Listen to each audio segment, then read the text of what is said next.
Clip number 5، اس میں انشاءاللہ آپ سورہ بقرہ کی آیت نمبر 7 سے 9 تک کی تلاوت، ترجمہ اور تفسیر صراط الجنان سنیں گے۔ بسم اللہ الرحمن الرحیم۔ ترجمہ: اللہ کے نام سے شروع جو نہایت مہربان رحمت والا ہے۔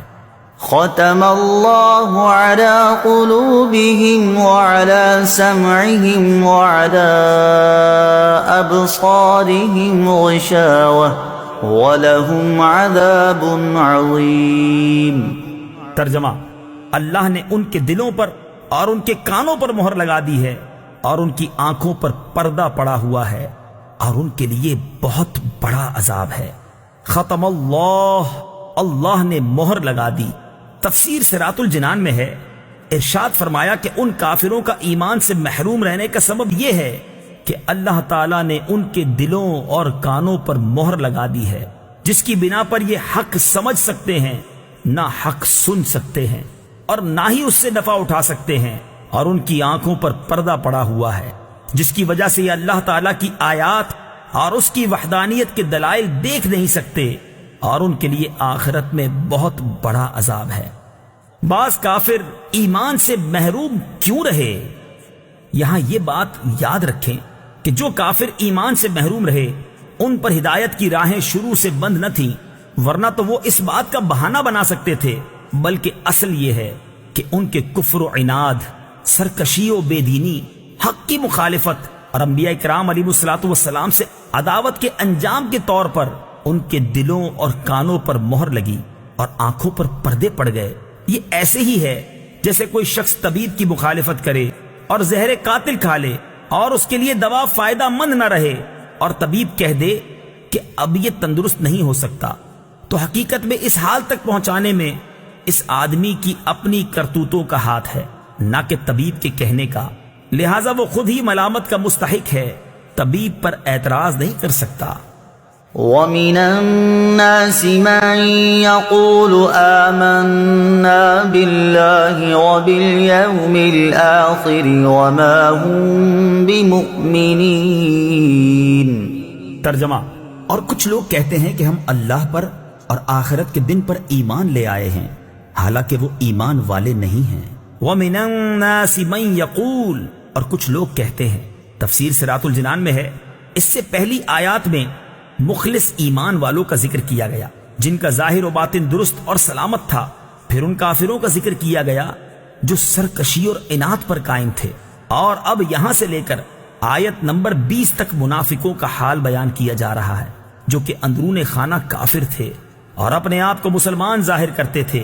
اس آیت کا خلاصہ یہ ہے، کچھ لوگ اپنی زبانوں سے اس طرح کہتے ہیں کہ ہم اللہ تعالیٰ پر اور آخرت کے دن پر ایمان لے آئے ہیں، حالانکہ وہ ایمان لانے والے نہیں ہیں، کیونکہ ان کا ظاہر ان کے باطن کے خلاف ہے، بلکہ حقیقت یہ ہے کہ وہ منافق ہیں۔ اس آیت سے چند باتیں معلوم ہوئیں۔ نمبر 1، جب تک دل میں تصدیق نہ ہو اس وقت تک ظاہری اعمال مومن ہونے کے لیے کافی نہیں۔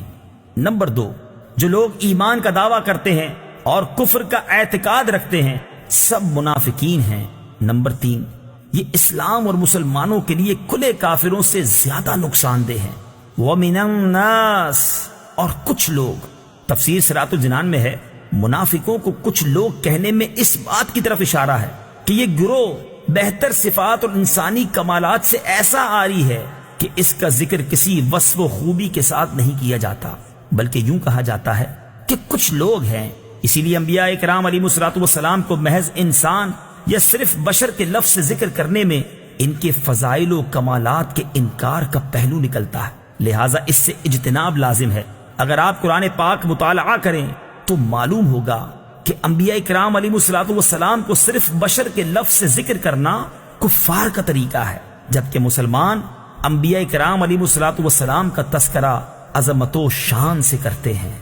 يخادعون الله والذين آمنوا وما يخدعون إلا أنفسهم وما يشعرون۔ ترجمہ: یہ لوگ اللہ کو اور ایمان والوں کو فریب دینا چاہتے ہیں، حالانکہ یہ صرف اپنے آپ کو فریب دے رہے ہیں اور انہیں شعور نہیں۔ یخادعون اللہ، وہ اللہ کو دھوکہ دینا چاہتے ہیں۔ تفسیر صراط الجنان میں ہے اللہ تعالیٰ اس سے پاک ہے کہ اسے کوئی دھوکہ دے سکے، وہ تمام پوشیدہ باتوں کا جاننے والا ہے۔ یہاں مراد یہ ہے کہ منافقوں کے طرز عمل سے یوں لگتا ہے کہ وہ خدا کو فریب دینا چاہتے ہیں، یا یہ کہ خدا کو فریب دینا یہی ہے کہ وہ رسول اللہ صلی اللہ تعالیٰ علیہ وسلم کو دھوکہ دینا چاہتے ہیں، کیونکہ حضور پرنور صلی اللہ تعالیٰ علیہ وسلم اللہ تعالیٰ کے نائب اور خلیفہ ہیں، اور انہیں دھوکہ دینے کی کوشش گویا خدا کو دھوکہ دینے کی طرح ہے۔ لیکن چونکہ اللہ تعالیٰ نے اپنے حبیب صلی اللہ تعالیٰ علیہ وسلم کو منافقین کے اندرونی کفر پر مطلع فرمایا، تو یوں ان بے دینوں کا فریب نہ خدا پر چلے، نہ رسول پر، اور نہ مومنین پر، بلکہ در حقیقت وہ اپنی جانوں کو فریب دے رہے ہیں، اور یہ ایسے غافل ہیں کہ انہیں اس چیز کا شعور ہی نہیں۔ ظاہر و باطن کا تضاد بہت بڑا عیب ہے۔ اس آیت سے معلوم ہوا کہ ظاہر و باطن کا تضاد بہت بڑا عیب ہے۔ یہ منافقت ایمان کے اندر ہو تو سب سے بدتر ہے، اور اگر عمل میں ہو تو ایمان میں منافقت سے تو کمتر ہے، لیکن فی نفسی ہی سخت خبیث ہے۔ جس آدمی کے قول و فعل اور ظاہر و باطن میں تضاد ہوگا تو لوگوں کی نظر میں وہ سخت قابل نفرت ہوگا۔ ایمان میں منافقت مخصوص لوگوں میں پائی جاتی ہے، جبکہ عملی منافقت ہر سطح کے لوگوں میں پائی جا سکتی ہے۔